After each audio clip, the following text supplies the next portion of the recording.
y a 20 ans, les Nations Unies votaient la résolution 1325, Femmes, paix et sécurité. La venue au monde de cette résolution 1325, le 31 octobre 2000, a fait naître l'espoir dans les zones en conflit. Grâce à elle, l'impact démesuré des conflits sur les femmes et les filles était mis en évidence et reconnu comme problème de sécurité. Cette résolution a consacré pour la première fois le rôle essentiel des femmes dans l'instauration et le maintien de la paix. 20 ans après son adoption, force est de constater que la réalisation de cette vision traîne le pas, même si d'importantes mesures ont été prises ici et là. À l'heure où le monde essuie les revers de la Covid-19, le Gabon, à l'instar de l'Union africaine qui espère que les armes se taisent finalement, se pose la question de comment promouvoir le rôle et la contribution des femmes artisanes de paix et de cohésion sociale. Le plateau spécial 1325, co-organisé par le ministère en charge des solidarités Gabon 24, reçoit Madame Brigitte Bika, directrice générale de la promotion de la femme et du genre au ministère des Affaires sociales et des droits de la femme. Merci d'être avec nous. Merci, madame. Juste à côté de vous, il y a Madame Pepesi Ogouligende. Elle est présidente de l'ONG Malachi, coordinatrice générale du groupe Gabon 1325. Merci Madame d'être avec nous. Bonjour, madame. À ma droite, le seul homme de ce plateau, le docteur Marcelin Diengui, les consultants, expert international en environnement, gouvernance et management opérationnel. Merci d'être avec nous. Merci. Et puis l'autre femme au bout de la table, Madame Mélissa Bendom, coordinatrice régionale du réseau des femmes des presses pour la paix et la sécurité en Afrique centrale. Madame, merci d'être avec nous. Bonjour.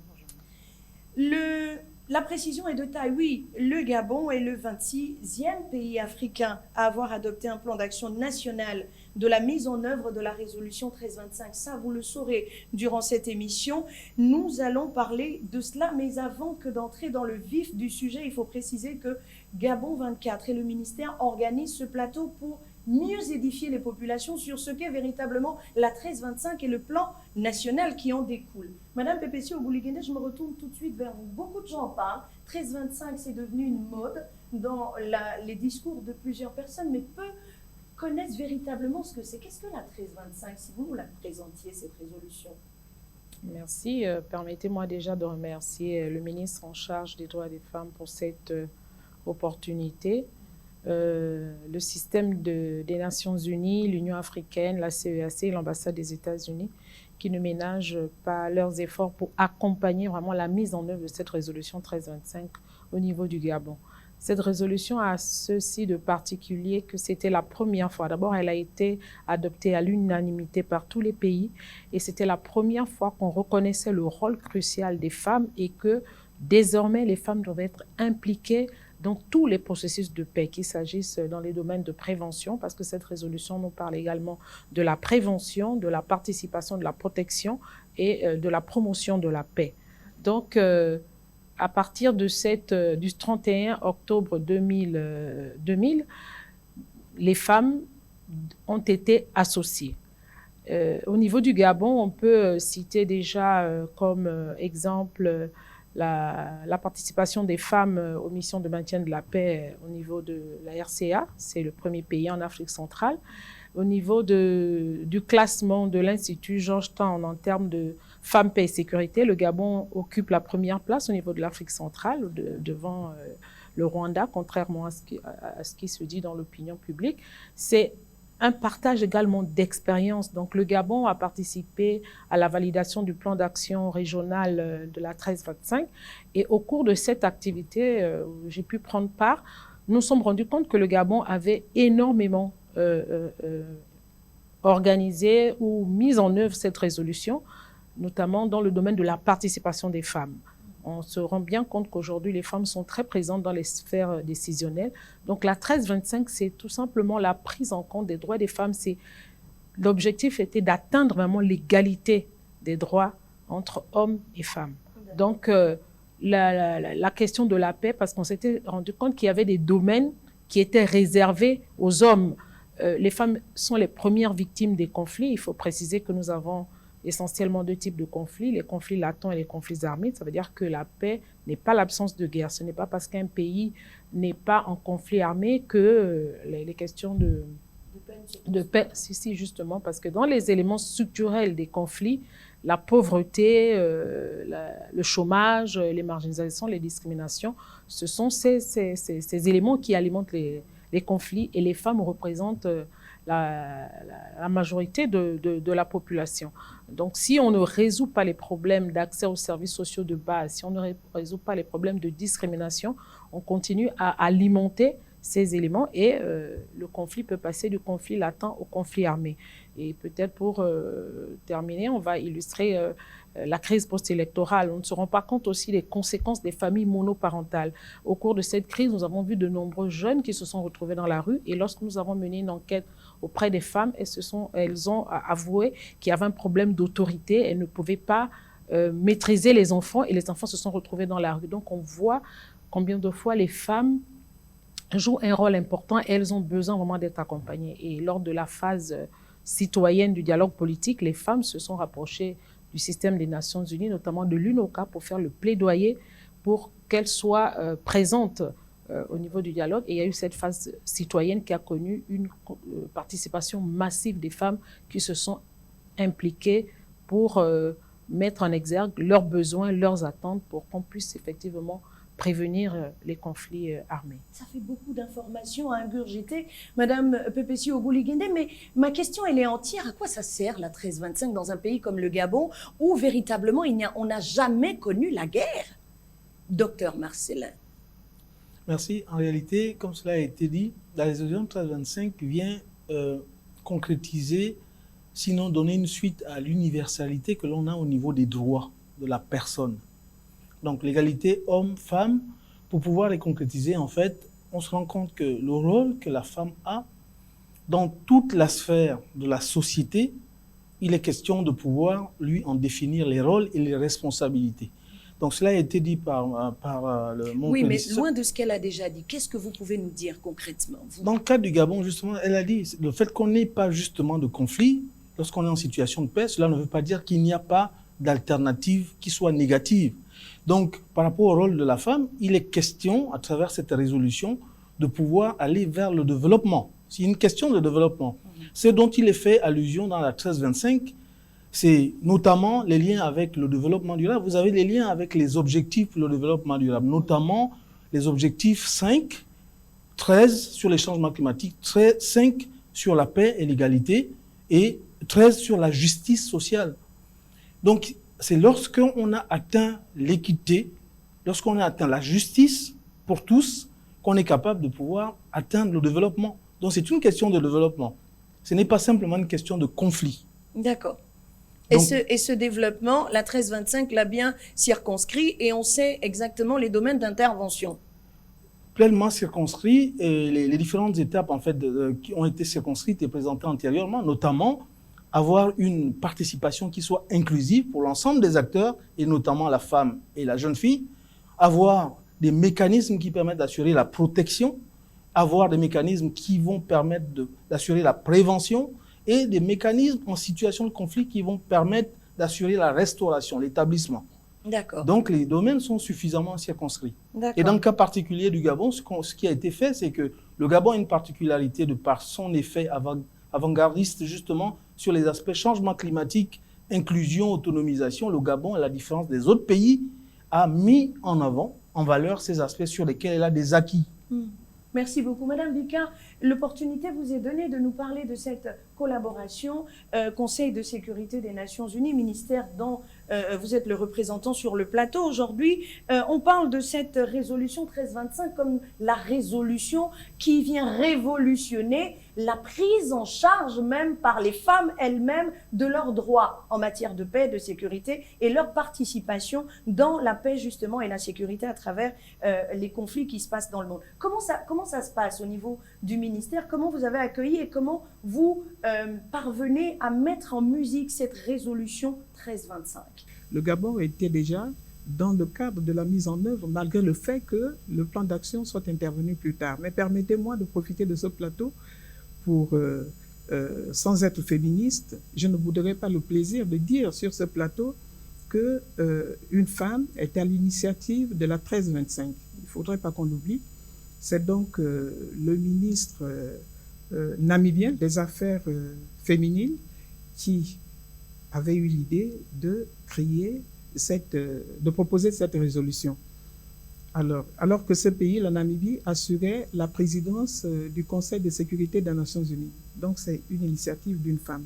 Cette résolution, comme Mme Gouligende l'a dit, a été adoptée le 31 octobre 2000 à l'unanimité. C'est donc un texte historique qui promeut les droits de la femme, la sécurité intégrale, holistique de la femme, et puis la prise en compte de la femme dans tous les mécanismes de promotion de la paix et de la sécurité. Donc, au niveau du Gabon, concrètement, ça se passe comment? Il convient la en second lieu. 1325 est sortie, plusieurs pays, le Gabon est le 26e pays à avoir adopté le plan, même si ce n'est pas encore passé en Conseil des ministres, on vous le concède, mais concrètement, comment la 1325, comment elle est vécue au Gabon? Comment est-ce que vous l'avez accueillie et comment elle est mise en œuvre? La 1325 mérite encore et gagnerait à être vulgarisée au niveau du Gabon. Elle n'est pas bien connue au niveau du Gabon. Qui doit vulgariser? C'est nous qui devons la vulgariser, le justement. Ministère? C'est le ministère qui porte le lead de cette résolution et nous devons la vulgariser. Donc, cette 1325 gagnerait à être vulgarisée pour pouvoir être connue et pour pouvoir faire en sorte que les femmes s'approprient leurs droits et s'approprient le contenu de cette 1325. Je suis avec vous, Madame Bendom. J'ai envie de vous dire que la 1325, connue sous le nom de Programme pour les femmes, la paix et la sécurité, est décrite comme l'une des réalisations phares du mouvement mondial des femmes. Au Gabon, on n'a pas l'impression que cette 1325 a un impact particulier. Pourquoi, selon vous? Bien, merci pour la question. Permettez-moi déjà aussi de remercier le ministère en charge des Affaires sociales et des droits de la femme d'avoir bien voulu associer le réseau des femmes des presses pour la paix et la sécurité en Afrique centrale, voilà, qui existe depuis 2016. C'est une initiative donc conjointe du Bureau des Nations Unies pour la paix et la sécurité en Afrique centrale, UNOCA, et de la CEAC, donc pour faire la promotion non seulement de la culture de la paix, mais aussi et surtout la promotion donc de la prévention des conflits et de la consolidation de la paix en Afrique centrale. Donc nous travaillons en fait dans les 11 pays de la CEAC, et là nous avons des représentantes donc, qui, à travers des canaux soit existants, soit que nous créons, nous faisons passer le message donc, en faveur de la promotion de cette résolution 1325. En fait, pour revenir à votre question, il faut savoir que lorsque la 1325 a été mise en place, il y a eu une mobilisation vraiment de la société civile qui a porté ce projet donc, au niveau de la grande conférence mondiale des femmes. Et là, toutes les problématiques des femmes avaient été mises sur le tapis. Et en marge de cela, il y avait la problématique des conflits où les femmes étaient quand même les grandes victimes lors des crises, à savoir que les femmes et les enfants, les questions de déportation, de viol, etc., de toutes les violations, les violations de droits étaient surtout avec les femmes.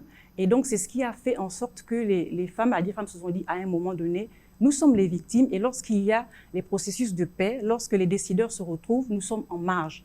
Donc la grande avancée quand même, c'était qu'il y avait aujourd'hui, les décideurs avaient été sensibilisés sur les victimes des femmes, sur la victimisation des femmes, sur tous les problèmes que les femmes avaient lors des conflits. Et avaient dit à ce moment-là, il faut que les femmes participent. Parce que lorsque les femmes participent au processus de paix, les processus de paix non seulement sont durables, et les processus de paix sont aussi efficaces. D'accord, il y a des femmes qui ont participé au processus de paix en RCA et on sait tous que l'actualité nous renvoie. Aujourd'hui, j'ai envie de vous demander, Madame Pepesio Gouligende, la 1325 apparaît comme la résolution parmi les résolutions qui va régler la question de la femme dans son ensemble. Mais il y a que la 1325 est l'aîné d'une famille ou peut-être le troisième né d'une famille de plusieurs résolutions et que celles-ci n'ont pas encore d'impact véritable sur le plan national. On va parler des pays, un pays comme le Gabon. En quoi véritablement l'appropriation de la 1325 va changer les choses au niveau du Gabon?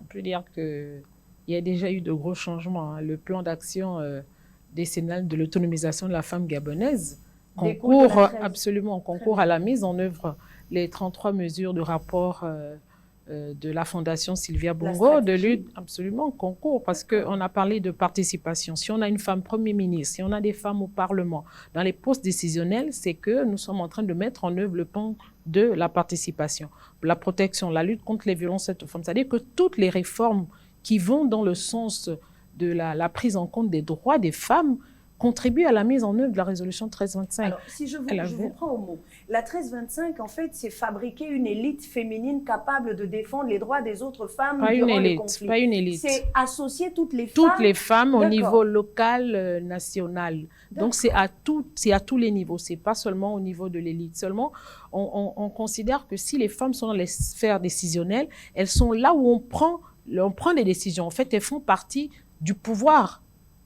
Et donc, elles peuvent faire passer le message en matière des droits des femmes. En fait, il est question à chaque fois de défendre les droits des femmes pour dire, OK, nous allons parler des questions de paix, on a des décisions importantes à prendre pour la nation. Voilà, voici les besoins spécifiques des femmes, voici les attentes des femmes, et voilà ce que les femmes vraiment... quelles sont les solutions en faveur des femmes? Vous voyez, lors des conflits, on a été à Buea, par exemple, au Cameroun, dans le cadre de la crise anglophone. Donc, la société civile gabonaise est allée appuyer ces femmes, partager leur expérience du dialogue politique.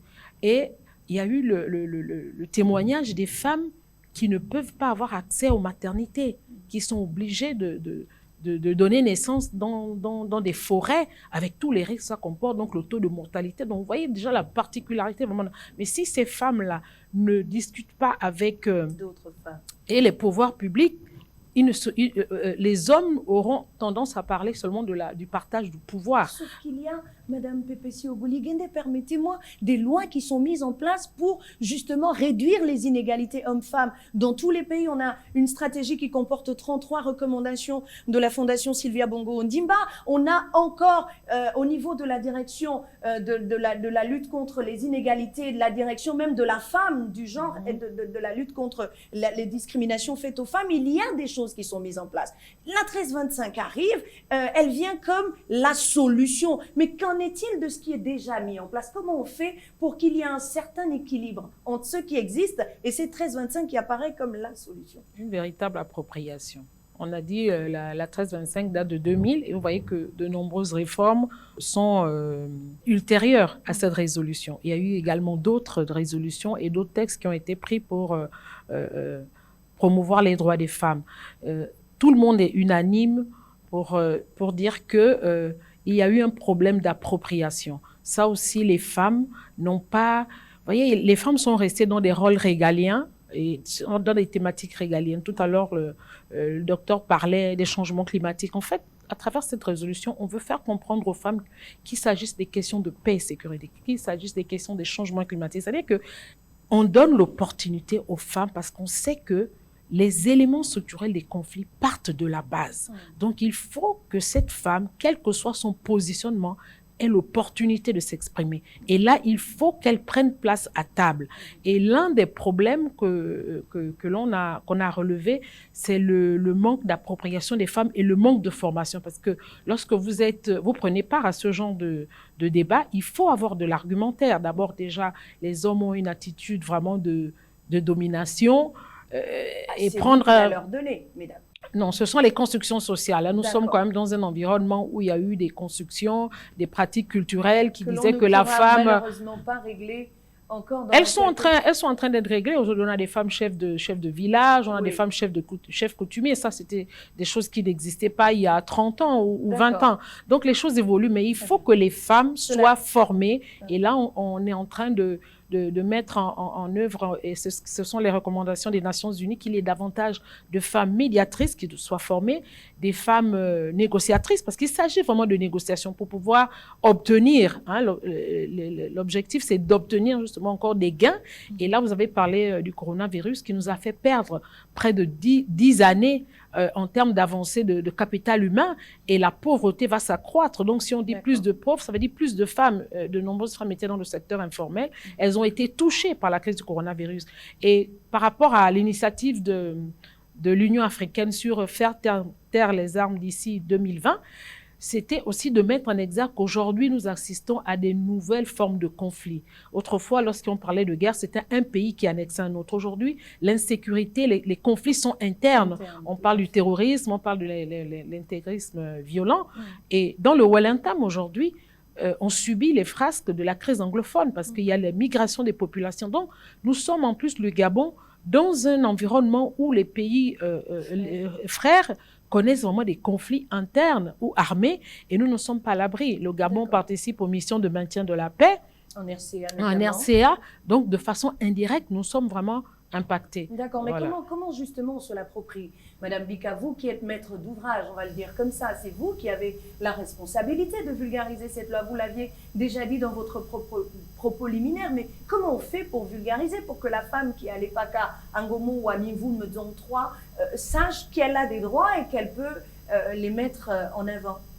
Ben, il faut aller vers les femmes et il faut les former.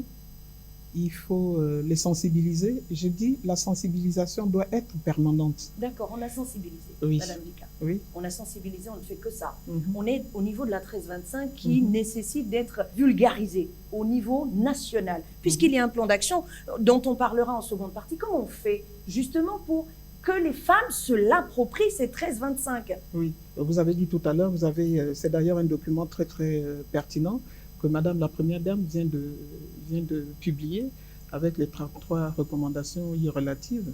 Donc, en fait, nous continuons simplement et ça se trouve que par rapport aux engagements pris par le Gabon, il y a la 1325 qui est là, que nous allons continuer à mettre en œuvre.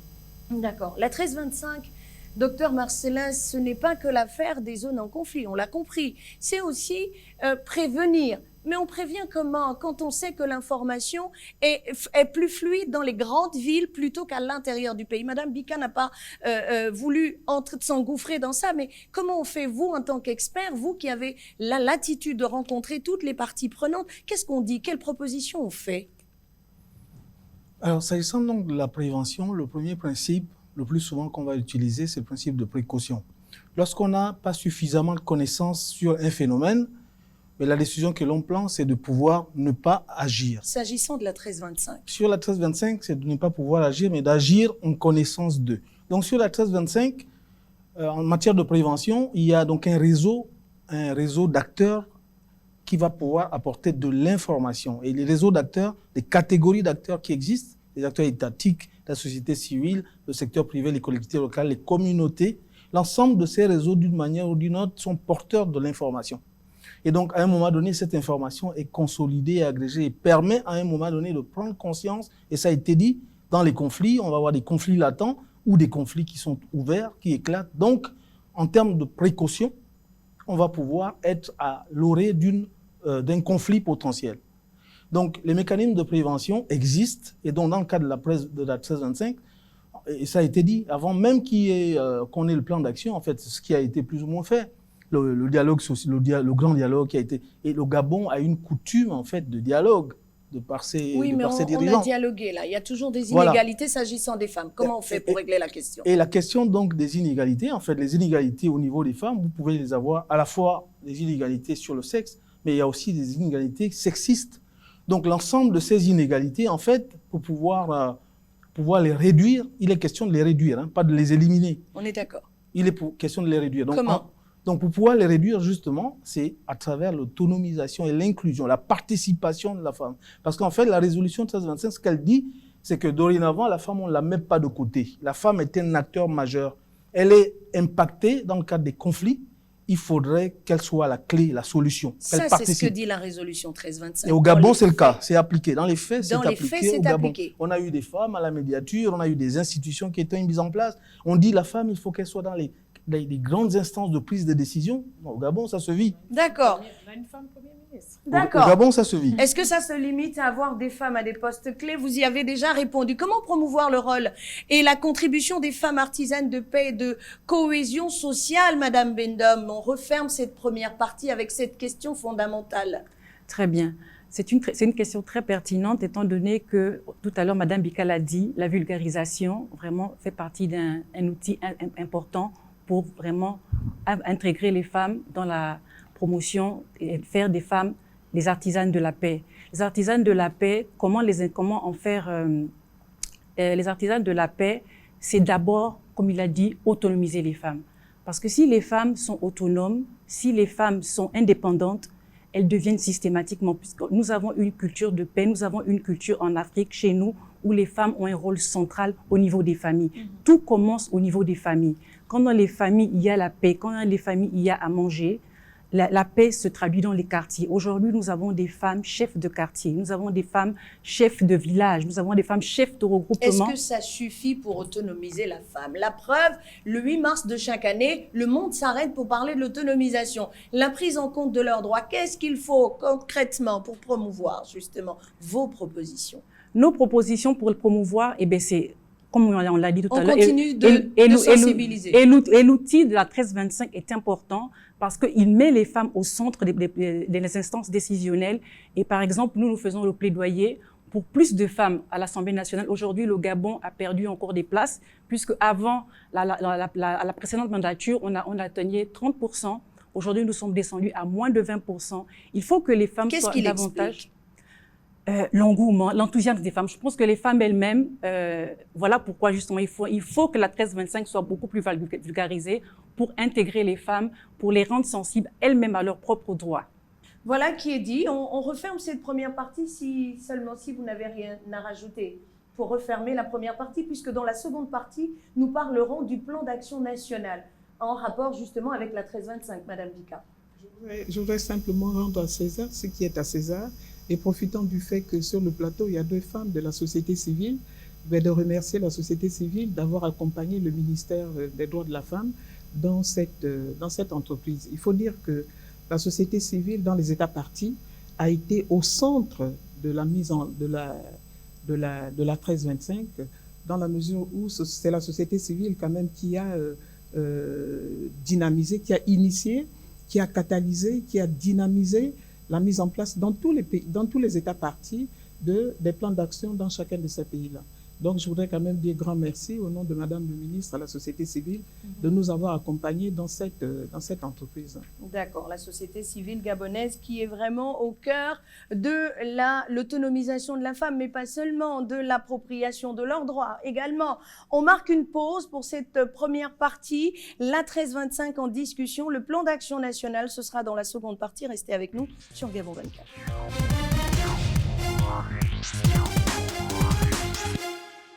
Merci d'être toujours avec nous pour ce plateau spécial sur la 1325 organisé par le ministère en charge des solidarités et Gabon 24. Ce plateau reçoit toujours Madame Brigitte Bika, directrice générale de la promotion de la femme et du genre au ministère du même nom. Merci d'être avec nous. Docteur Marcelin Diengui, consultant expert international en environnement, gouvernance et management opérationnel. Merci d'être avec nous. Madame Pepesi Ogouligende, présidente de l'ONG Malachi, coordinatrice générale du groupe Gabon 1325. Et vous avez compris pourquoi elle en parle avec autant d'aisance. Merci d'être avec nous. Et juste à côté, Madame Mélissa Bendom, coordinatrice régionale du réseau des femmes de presse pour la paix et la sécurité en Afrique centrale. Dans un premier temps, nous vous avons présenté la 1325 qui est finalement un élément indispensable, un outil indispensable dans la prévention des conflits armés, on va le dire comme ça. Mais le conflit n'est pas qu'armé. Madame Pepesi Ogouligende nous rappelait peut-être d'entrée de jeu l'importance de la 1325 pour un pays comme le Gabon.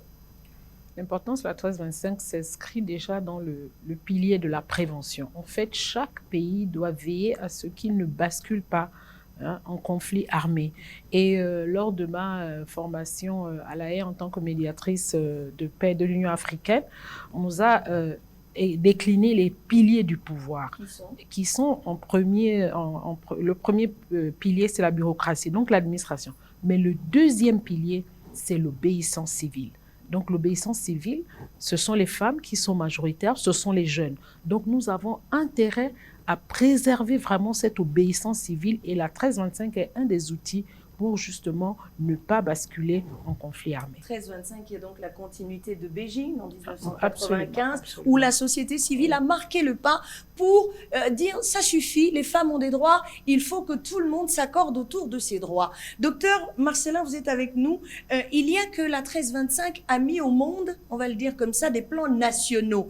Pouvez-vous nous présenter la spécificité de celui du Gabon, le plan national d'action du Gabon pour la mise en œuvre justement de cette résolution 1325? Merci. Donc en réalité, le plan d'action national pour le cas du Gabon n'est pas une spécificité. Son élaboration en fait s'appuie sur un guide méthodologique qui a été diffusé à l'ensemble des États parties. Tous les pays ont formulé leurs plans d'action nationaux sur cette base, c'est-à-dire un plan d'action national qui va répondre, qui va s'appuyer sur les 4 volets qui ont été présentés, la protection, la prévention, la participation et l'établissement, le rétablissement en cas de conflit. Ça, ce sont donc les 4 volets de base. Ensuite, chacun des pays a le libre choix, en fonction des particularités, des spécificités, d'en rajouter d'autres. Donc, dans le cas du Gabon, c'est ce que nous avons fait. Donc, ce plan d'action national comprend 6 volets prioritaires, stratégiques, on peut dire. Donc, le premier, donc, qui concerne le volet de la protection, le second, celui de la participation, le troisième, celui de la prévention, et le quatrième, celui du secours et du rétablissement. Et les 2 volets en plus qui concernent la particularité du Gabon, qui tient compte justement de l'aura du Gabon en matière de diplomatie environnementale et climatique. Donc 2 autres actions, celle qui concerne l'autonomisation des femmes et l'inclusion financière, et un autre qui concerne la protection de l'environnement et les changements climatiques. C'est ça qui fait la spécificité du plan d'action national du Gabon. Et d'accord, il se décline de la façon dont vous venez de nous dire, mais sincèrement, comment vous allez permettre aux femmes de se l'approprier, ce plan national? Donc, en réalité, ce sont des objectifs. Chacun des objectifs, en fait, est rattaché à un cadre global qui s'appelle le cadre logique. Et dans ce cadre logique-là, qu'est-ce qu'on va retrouver? En fait, pour chacun des objectifs, on va pouvoir décliner des actions et des activités. Quand? Dans le plan d'action national, en fait, on a une déclinaison. Alors, je prends un exemple. Oui. Si on prend le volet de l'autonomisation et l'inclusion financière des femmes, dans l'ensemble des activités qui sont proposées, l'une d'entre elles va être, par exemple, la mise en place des activités génératrices de revenus. Donc, il est question dans ces activités, justement, la mise en œuvre de ces activités, de pouvoir développer des actions qui vont permettre de conforter l'organisation des activités à caractère commercial qui vont apporter du pouvoir d'achat à ces femmes et donc qui vont conforter ce qu'on a parlé au niveau de ce dont on a parlé au niveau donc de l'égalité du pouvoir d'achat et surtout qui vont permettre à ce que la paix dont on a parlé dans les foyers, dans les familles, soit un fait concret. Sauf qu'entre la réalisation, l'écriture des beaux textes que vous annoncez, que vous énoncez même, entre l'écriture de ces textes et la réalité sur le terrain, il y a comme un fossé. Comment on parvient à mettre en évidence ce plan d'action? Exact. Donc, en réalité, ce dont on a tous besoin, pas simplement dans le cadre de la résolution 1325. Mais il s'agit d'elle, là. On ne sort pas de cette résolution. Il s'agit d'elle, mais juste pour le signaler, pas juste de la résolution 1325, pour l'ensemble des politiques publiques au Gabon. Le nouveau paradigme, en fait, qu'il faut appréhender, c'est une évaluation d'impact des politiques publiques avant leur mise en œuvre. Tout à l'heure, vous avez dit, il y a des beaux textes, on met en œuvre, mais on n'est pas arrivé au résultat qu'on attendait. Donc, nous sommes donc appelés à pouvoir élaborer dorénavant des politiques pour lesquelles nous avons préalablement concevoir l'impact, nous allons évaluer l'impact de ces politiques sur les communautés, sur les cibles. Cela permet justement de pouvoir mesurer la mise en œuvre de ces politiques avant, pendant et après. En fait, l'exercice, et ça, le gouvernement l'a compris, on a consacré l'évaluation des politiques publiques et on l'a conféré à la Cour, dans le cadre de la révision de la Constitution, on l'a conféré à la Cour des comptes, au Parlement, et dorénavant, il y a un ministère qui est consacré pour ça. Donc, les dirigeants du pays ont compris que dorénavant, il faut mettre en œuvre les politiques autrement. D'accord. Ça nous permettra de ne pas attendre que la résolution 25 aille à son terme et qu'on se rende compte que, tiens, en matière de femmes, on n'est pas arrivé à la cible. On n'a pas atteint le but. Okay. On va dorénavant évaluer avant, pendant et après. Très bien. Merci, docteur Marcelin. À côté de vous, il y a une autre dame, et je reviens d'abord sur ma gauche.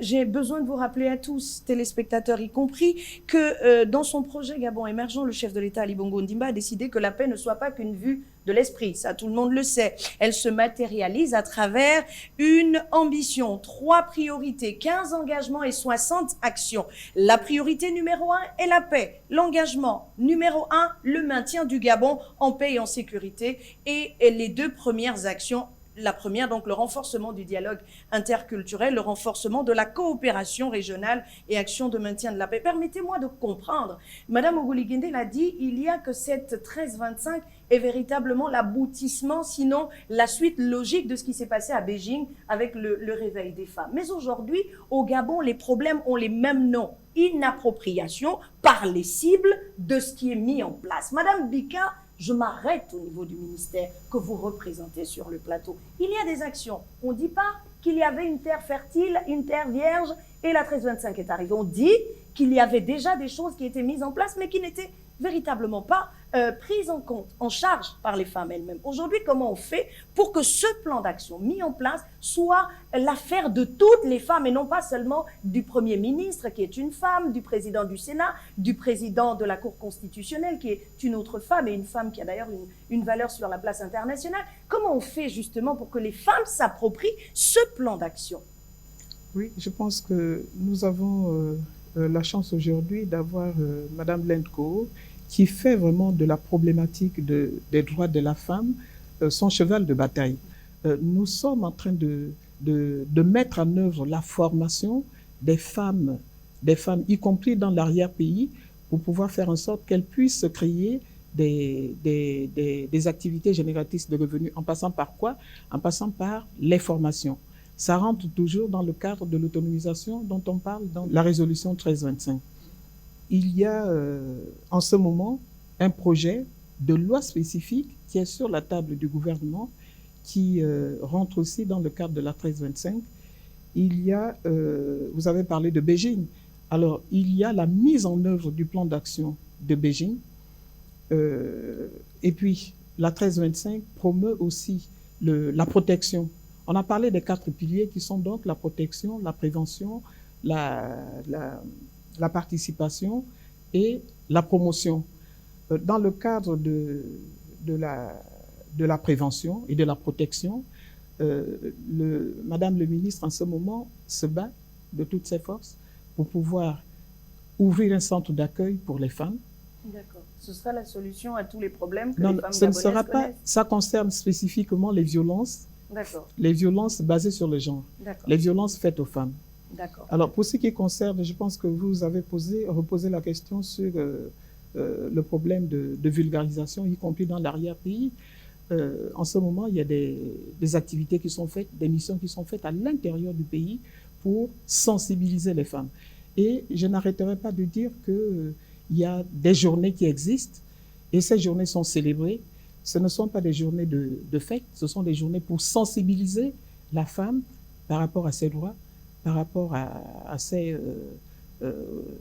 À ses droits. À ses droits, Voilà. tout simplement.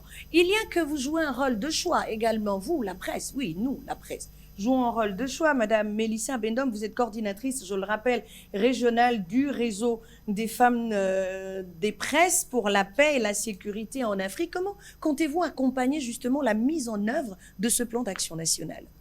Le réseau des femmes des presses pour la paix et la sécurité en Afrique centrale, en fait, compte former, sensibiliser, vraiment rassembler les femmes des presses de toutes. D'abord, au départ, il faut dire que c'était le réseau des femmes éditrices pour la paix et la sécurité en Afrique centrale. Ça veut dire qu'on était propriétaires ou fondatrices de magazines, soit papier, soit en ligne. Aujourd'hui, nous avons, compte tenu de la problématique des plans d'action nationaux et de la résolution 1325, nous avons élargi à toutes les formes de presse. Ça veut dire que toutes les femmes des médias sont conviées donc à rejoindre ce mouvement-là pour essayer d'élargir la promotion. Il a déjà vu le jour, puisqu'aujourd'hui, nous sommes une 50aine de femmes disséminées, bien sûr, dans la sous-région, puisque c'est un réseau régional, dans la sous-région. Je vous prends par exemple l'exemple que nous connaissons, l'exemple du Rwanda, qui était un exemple malheureux. Si on a vu les citations à la haine par la presse, Et donc, c'était un mauvais exemple à éviter. Et donc, compte tenu de ce mauvais exemple-là, nous sensibilisons donc les confrères donc à ne pas verser dans la facilité ou dans certains papiers qui Sauf peuvent que vous restez en hauteur, on ne vous voit pas. Votre sensibilisation, elle se limite à écrire une dépêche et puis dire aux différents journaux, écoutez, n'allez pas dans ce sens, abondez plutôt dans celui-ci, ou bien vous êtes en permanence en collaboration avec les rédactions pour que justement cette sensibilisation porte du fruit. À travers donc notre réseau des femmes des presses, nous avons des correspondantes, donc des membres avec qui nous travaillons et nous servons de lanceuses d'alerte. Donc quand il y a des choses qui ne marchent pas, donc nous lançons l'alerte, nous mettons un point d'alerte en disant voilà, il y a tel papier qui ne va pas, il y a telle ligne qui a été franchie, telle ligne rouge qui a été franchie. Donc c'est vraiment le travail de sensibilisation au niveau de la presse où il y a encore un gros travail. Et je pense qu'avec le régulateur aussi, la haute autorité de la communication au niveau du Gabon ici, qui fait un travail, évidemment, nous ne pouvons pas nous comparer à eux, mais nous travaillons vraiment en étroite collaboration, que ce soit avec le gouvernement, que ce soit avec le régulateur des médias. D'accord. Et dans le cas d'espèce du plan d'action national, ce sera à court terme, là, qu'est-ce que vous allez faire? Qu'est-ce qui est prévu? Ce qui est prévu, c'est que je sais que le plan d'action national, puisque nous faisons partie donc, du groupe de réflexion qui a été mis en place par le ministère, qui a été prévu, c'est qu'il y a une feuille de route. Et dans le cadre de cette feuille de route-là, nous allons accompagner donc, le gouvernement donc, pour faire des actions sur le terrain. Ça veut dire que ce soit la presse en ligne, la presse écrite, et aussi des causeries, parce que comme on a parlé de l'arrière-pays, les gens ne lisent pas forcément les médias là-bas. Ils n'ont peut-être pas accès à Ils n'ont pas accès aux réseaux sociaux. Voilà. Et notamment les réseaux sociaux aussi, il faut le dire, les réseaux sociaux aussi nous causent beaucoup de problèmes. Oui, puisque c'est devenu le tribunal. Voilà, exactement. On y met tout et n'importe quoi. Et les gens ne portent pas forcément la responsabilité de leurs écrits. Tout à fait. Et là ils aussi, se cachent derrière des pseudonymes. Tout à fait. Voilà, donc il faut qu'on règle cette question. Madame Pepesi Ogoligende, vous avez participé justement à cet atelier organisé à Brazzaville, au Congo, durant lequel l'Union africaine s'interrogeait sur comment on arrive à mettre en avant cette 1325. Le Gabon, on le sait, a librement adhéré à divers instruments internationaux. En quoi ce plan d'action nationale va contribuer au respect des droits des femmes qui, malheureusement, sont encore foulés aux pieds par certains, dans certains pays? Bon, il faut déjà saluer vraiment le travail réalisé par la ministre Madame Laine Koho, parce que ce processus est vraiment le fruit du plaidoyer de la société civile depuis ces 10 dernières années, et elle a pu faire aboutir vraiment le processus en ayant ce plan d'action. Donc, il faut vraiment saluer. Et lors de l'atelier de Brazzaville, c'était l'une des recommandations, parce qu'il y avait 4 pays en Afrique centrale qui n'avaient pas de plan d'action. Et là, le Gabon sort de ce lot de mauvais élèves en ayant cet outil vraiment qui est une feuille de route pour permettre d'abord de valoriser tout ce qui a été fait. Je pense que nous aurons là l'opportunité de valoriser tout le travail qui est fait, mais qui n'était pas, il n'y avait pas cet esprit de synergie. Et je crois que dans ce plan d'action, il est prévu de mettre en place une entité de coordination qui pourra justement permettre cette synergie d'action. Nous avons aussi là l'opportunité de valoriser les méthodes endogènes, parce qu'il n'est pas question de prendre les modèles onusiens. Il faut tenir compte des réalités. Et dans le cadre de nos activités, nous nous sommes rendus compte que lorsque nous allons, par exemple, dans un arbre à palabres, dans un mbanja, on sait que le mbanja est réservé aux hommes. Mais à l'entrée du mbanja, c'est une image de femme qui est dessinée. Ça veut dire que la femme a un rôle vraiment important. Et dans les rites initiatiques gabonais, les femmes, justement, font un travail. Donc, c'est aussi de pouvoir mettre en exergue tout ce potentiel. Dans les églises, on fait justement de la médiation communautaire. Madame Benom l'a dit tout à l'heure. Dans les familles, les médiations familiales, elles sont vraiment permanentes parce que le conflit est inhérent à la nature humaine. Donc, vraiment, il sera question d'abord de valoriser tout ce potentiel. Et le Gabon est également reconnu mondialement comme ayant une culture vraiment de paix, au-delà des tensions sociales et autres problèmes sociaux récurrents. Et là aussi, le ministère est en train de mettre en œuvre, et ça le chef de l'État l'a recommandé, les mécanismes de protection sociale. C'est-à-dire que l'accès aux services sociaux de base est un outil très, très important, parce que si on dit souvent vulgairement, ventre affamé n'a point d'oreille, si on n'a pas mangé, on n'écoute pas tout ce qui se dit, politique publique et autres, ça ne nous intéresse pas. Donc vraiment, l'accès aux services sociaux de base des populations. Donc, les efforts qui sont faits seront également évalués. Le docteur aussi l'a dit, nous allons pouvoir évaluer parce que ce plan est limité dans le temps 2020-2023. Donc, d'ici 2023, pourquoi? Parce que la moyenne, c'est souvent 4 ans, et au bout de 4 ans, et on passe à un plan de deuxième, troisième, quatrième génération.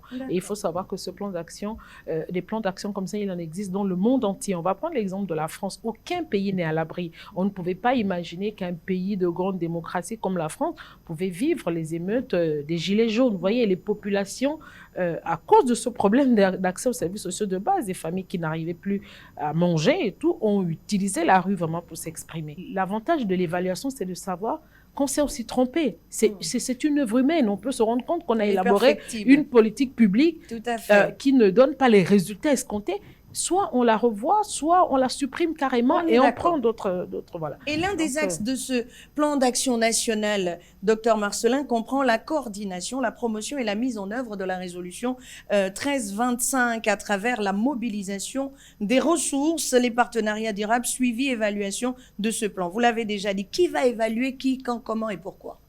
Alors, s'agissant donc de ce volet de coordination, il est essentiel. C'est le pilotage même du plan d'action national.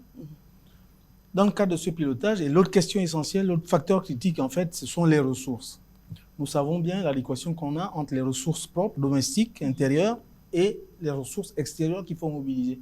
Donc, ce qui a été prévu dans le cadre de la feuille de route qui a été proposée, c'est très rapidement, dans les prochains mois, je pense, de mettre en place les organes de pilotage, de gouvernance du plan d'action.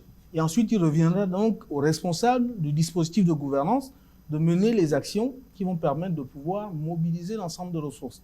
Juste un exemple, la stratégie d'investissement humain du Gabon, la SIHG, dans ce document qui est fort intéressant, il est prévu que le Gabon puisse mobiliser annuellement en 110 milliards, 90 ou 110 milliards de francs CFA pour sa mise en œuvre. D'accord.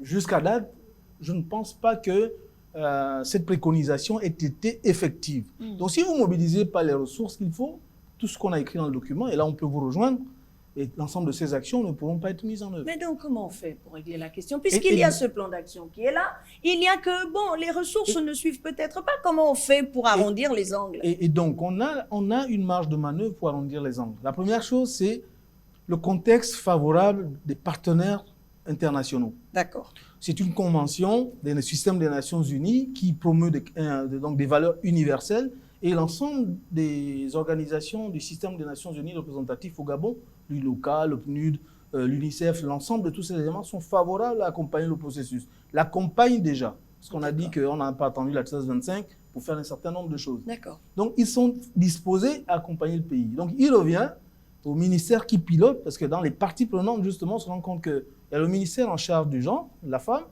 mais à côté de cela, il y a le ministère de l'Intérieur, le ministère des Affaires étrangères, la Défense, il y a d'autres parties. Donc, il faut davantage d'inclusion. Il faut que ça soit inclusif. Et ensuite, que l'ensemble des parties... Donc, l'élément clé, c'est de pouvoir formuler les projets et les programmes. On mobilise de l'argent à travers des projets et des programmes qu'on soumet aux partenaires. Et définir les priorités. Et bien sûr, dans la feuille de route, il y a une priorisation qui a été faite. Tout à fait. Pour ne pas pouvoir embrasser tous les éléments en même temps. On est d'accord. Il faut le noter, le Gabon, on le sait, abrite les sièges de nombreuses organisations intergouvernementales et multilatérales. Sa participation est active au sein du COPAX, CEAC et son implication dans les opérations de maintien de la paix en RCA notamment sont reconnus. Mais comment promouvoir le rôle et la contribution des femmes artisanes de paix et de la cohésion sociale? Dernier tour de table, mesdames, je commencerai par vous. Madame Bika, comment on fait pour atteindre les résultats escomptés? La 1325 dit clairement qu'il va falloir associer les femmes à tous les mécanismes de prise de décision. Si les femmes continuent à être exclues de ces mécanismes, eh bien, cette problématique ne sera jamais résolue. Donc, il faut absolument mettre en œuvre ce plan d'action. Et le consultant vient de dire quelque chose d'intéressant. À l'impossible, nul n'est tenu. S'il n'y a pas de ressources pour mettre en œuvre ce plan d'action, eh bien, nous n'arriverons pas à grand-chose. Mais je voudrais quand même dire, heureusement pour nous, que depuis toujours, il y a des actions qui ont été mises en œuvre, des politiques qui ont été mises en œuvre, qui ont été édictées et mises en œuvre pour pouvoir promouvoir les droits des femmes, la sécurité, la paix, etc. dans notre pays. Et je me réjouis de ce que le Gabon est reconnu mondialement comme un pays de paix. Et heureusement pour nous, le gouvernement ne ménage aucun effort pour pouvoir mettre en œuvre la 1325. D'accord, merci. Madame Bendom, dites-nous, outre le rôle qui est important, celui de la presse notamment, dont vous êtes le représentant sur ce plateau, il y a que ces 1325 doit être vulgarisé, davantage vulgarisé, et les femmes doivent se l'approprier. Comment on fait pour y parvenir? Pour y parvenir, donc, il faut mettre des stratégies de communication en place. Il faut associer le maximum d'acteurs, ça veut dire gouvernement, société civile et notamment la presse, s'asseoir autour d'une table et de mettre ensemble des stratégies communes pour faire passer le message et atteindre le maximum de personnes. Il y a un plan d'action qui est là, on le met en avant comment? Le plan d'action qui est là est une très bonne chose. Il a une feuille de route, je pense, sur 3 ans. On le met déjà, je pense, en action dès que, comme il a parlé, de mobiliser les ressources, parce que vous savez que la communication a un coût. Absolument. Mais nous pouvons toujours continuer parce que nous avons les réseaux sociaux qui touchent quand même une certaine cible. Mais la première cible quand même, ce sont donc les jeunes, ce sont les femmes elles-mêmes.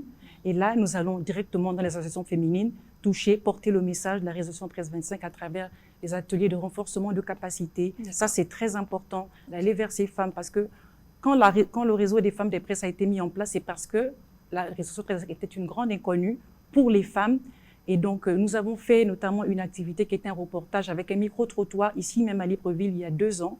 Beaucoup de femmes, notamment même des femmes élues locales, ne connaissaient pas l'existence de la résolution 1325. C'est l'occasion vous est donnée de vulgariser cette 1325. Tout à fait. Voilà, merci beaucoup à vous, Madame Melissa Bendom. À côté de vous, il y a le docteur Marcelin Diengui qui est un peu celui qui a écrit le plan d'action national, l'objectif principal de celui-ci. Vous nous le rappelez et comment on met en œuvre justement, outre les ressources, comment on va mettre en œuvre ce plan national qui permettra justement de porter du bon fruit. La vision que l'on doit avoir du plan d'action national, c'est un instrument qui nous permet d'apporter de la cohérence au développement durable. C'est une question du développement, c'est pas un gadget, c'est pas juste il apporte de la cohérence. Ça veut dire quoi? Ça voudrait dire que la résolution 1325 permet à d'autres secteurs de pouvoir concrétiser la mise en œuvre des cibles, des objectifs qui se sont fixés. Donc ici, on parle de la femme et de la jeune fille, certes, mais lorsque l'on fait le lien avec l'ensemble des instruments de planification stratégique au niveau international, régional et national, on se rend compte de quoi? On a parlé de l'exemple des ODD. On se rend compte que la mise en œuvre de ce plan d'action national contribue par un effet levier à mettre en œuvre l'ensemble des programmations dans d'autres secteurs. Donc, il est vraiment essentiel. Donc, tout ce qu'on peut souhaiter pour l'atteinte des cibles, qu'on soit capable tous de pouvoir adopter le mode de gestion axé sur les résultats. D'accord. La deuxième chose, qu'on soit capable de pouvoir internaliser la fonction de l'évaluation des politiques publiques. C'est essentiel. Lorsqu'on est capable de se dire qu'on a un droit à la réédition, on a un droit à pouvoir faire un point sur la mise en œuvre d'une politique, on est sûr qu'on s'assure que la politique qu'on va mettre en œuvre va forcément atteindre les cibles, ou si elle ne l'atteint pas, on a des mesures correctives qu'on peut proposer à temps. Pour le cas du plan d'action. Pour le plan d'action. Pour le cas du plan d'action, oui, concrètement, oui, à court terme. Oui, donc à court terme, ce qu'on a dit, en fait, c'est la première chose, que le gouvernement puisse adopter le plan d'action. Une fois qu'il est adopté, c'est solennel. Ensuite, il est adopté, donc l'instrument va être renvoyé au système des Nations Unies pour qu'officiellement, on acte le fait que le Gabon a dorénavant son plan d'action. Ensuite, l'étape d'après, c'est le dispositif, l'organe de gouvernance. L'organe de gouvernance qui va être chargé, lui, de piloter l'ensemble des actions qui suivent. D'accord. Donc, le plan d'action est suffisamment détaillé et les priorités ont été faites avec tout ce qui a été évoqué sur l'appropriation, la sensibilisation et l'inclusion des acteurs. Merci beaucoup, docteur Marcelin. Madame Pépési Ogouligende, vous refermez cette émission. Il n'y a que la 1325 est là. Il y a ce plan d'action qui a déjà été élaboré, qui balaie absolument tous les aspects qui ont été évoqués durant les 50 dernières minutes. Mais au finish, on a l'impression qu'il y a de beaux textes. Et entre la matérialisation ou la mise en œuvre de ces textes, il y a toujours ce fossé existant. Comment on fait pour dépasser les limites et finalement atteindre les objectifs de la 1325 ? Bon, on a démontré tout à l'heure que cette mise en œuvre a porté des fruits concrets. Sauf que la crise du coronavirus est venue annihiler de nombreux efforts.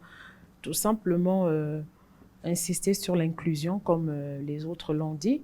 Et dans l'urgence, puisque la crise du coronavirus est venue aggraver vraiment la pauvreté, c'est vraiment de mettre en place un programme de résilience économique et sociale. Et je pense que ça avait été prévu dans le plan d'action. Il serait important vraiment de disponibiliser les financements. Il serait bon de financer la société civile au Gabon parce qu'il y a un écosystème important d'acteurs qui travaillent dans la proximité, mais qui ne reçoivent aucun financement. Et ça, c'est vraiment un problème. Et ce ministère a une direction générale en charge des ONG et associations. Donc, vraiment, cet écosystème a besoin d'être accompagné pour que nous puissions toucher dans l'immédiat les populations de base. Donc, la mise en œuvre de la résolution 1325 à l'échelle locale est vraiment une urgence sur l'ensemble du territoire. Merci beaucoup. Madame Pépessi Ogouligende, je rappelle que vous êtes présidente de l'ONG Malachi, coordinatrice générale du groupe Gabon 1325. À côté de vous, il y avait Madame Brigitte Bicat, directrice générale de la promotion de la femme et du genre au ministère des Affaires sociales et des droits de la femme.